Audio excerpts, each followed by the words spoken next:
మీరు అపార్ట్మెంట్ లో ఫ్లాట్ ని కొందాం అనుకుంటున్నారా? అయితే ఈ విషయం మీకు ఖచ్చితంగా తెలియాలండి. ఫర్ ఎగ్జాంపుల్, ఒక ఫ్లాట్ ని చూద్దామని వెళ్ళారు. బిల్డరు ఆ ఫ్లాట్ 1500 SFT అన్నాడు. మీరు లోపలికి వెళ్ళి చూస్తే 1000 SFT ఉంది. కానీ ఇక్కడ మనం డబ్బులు కట్టాల్సింది 1500 SFT కి. రిమైనింగ్ 500 SFT ఎక్కడా?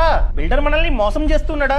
అస్సలు కాదండి. మీకు ముందుగా కార్పెట్ ఏరియా అంటే ఏంటి, బిల్టప్ ఏరియా అంటే ఏంటి, సూపర్ బిల్టప్ ఏరియా అంటే ఏంటో తెలియాలి. ముందుగా కార్పెట్ ఏరియా. మీరు ఫ్లాట్ లోపలికి వెళ్ళి ఏదైతే చూసారో అదే కార్పెట్ ఏరియా. అంటే ఫ్లాట్ లోపల మనం ఎంత దూరం అయితే నడవగలమో అదే కార్పెట్ ఏరియా. ఇంకా సింపుల్ గా చెప్పాలంటే, ఒక కార్పెట్ ని తెచ్చి ఫ్లాట్ లోపల ఎంత దూరం అయితే పరచగలమో దాన్నే కార్పెట్ ఏరియా అంటాం. That includes internal walls. Internal walls అంటే బెడ్రూమ్ కి మిడిల్ లో వాల్ ఉంటుంది, బాత్రూమ్ కి అండ్ పక్కన బెడ్రూమ్ కి వాల్ ఉంటుంది కదా, దాన్ని ఇంటర్నల్ వాల్స్ అంటాం. ఈ కార్పెట్ ని పరిచే area plus internal wall area రెండు కలిపితే కార్పెట్ ఏరియా. ఇది మహా అయితే 1500 SFT కి ఒక 1000 SFT ఉంటుంది కార్పెట్ ఏరియా. అర్థమైందండి? ఇంకా సెకండ్ వన్ బిల్టప్ ఏరియా అంటే ఏంటండి? Carpet area plus balcony, utility area and external walls మూడు ఏరియా కలిపితే built up area. Carpet area plus ఈ ఏరియా. సో బాల్కనీకి అండ్ యూటిలిటీకి ఎక్స్టర్నల్ వాల్స్ కి మహా అయితే ఒక 200 SFT ఉంటుంది. సో ఇక్కడ బిల్టప్ ఏరియా అంటే 1000 SFT అనగా carpet area plus 200 SFT, total గా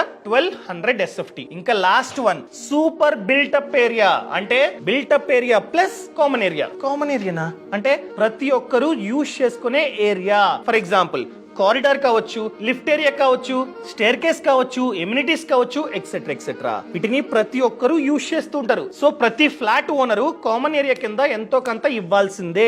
1500 SFT చూసుకున్నట్లయితే కామన్ ఏరియా 300 SFT వరకు ఉంటుంది. సో ఇక్కడ 300 SFT common area. Super built up area అంటే built up area plus common area. Built up area 1200 SFT, common area 300, total గా 1500 SFT. ఇది ఫైనల్. ఇది మనం కొంటుంది. కానీ మనం నివసించేది 1000 SFT లో మాత్రమే, కార్పెట్ ఏరియాలో మాత్రమే. గమనించండి. ఈ సమాచారాన్ని ఎవరైతే ఫ్లాట్ ని కొందాం అనుకుంటున్నారో వాళ్ళకి షేర్ చేయడం అస్సలు మర్చిపోద్దు.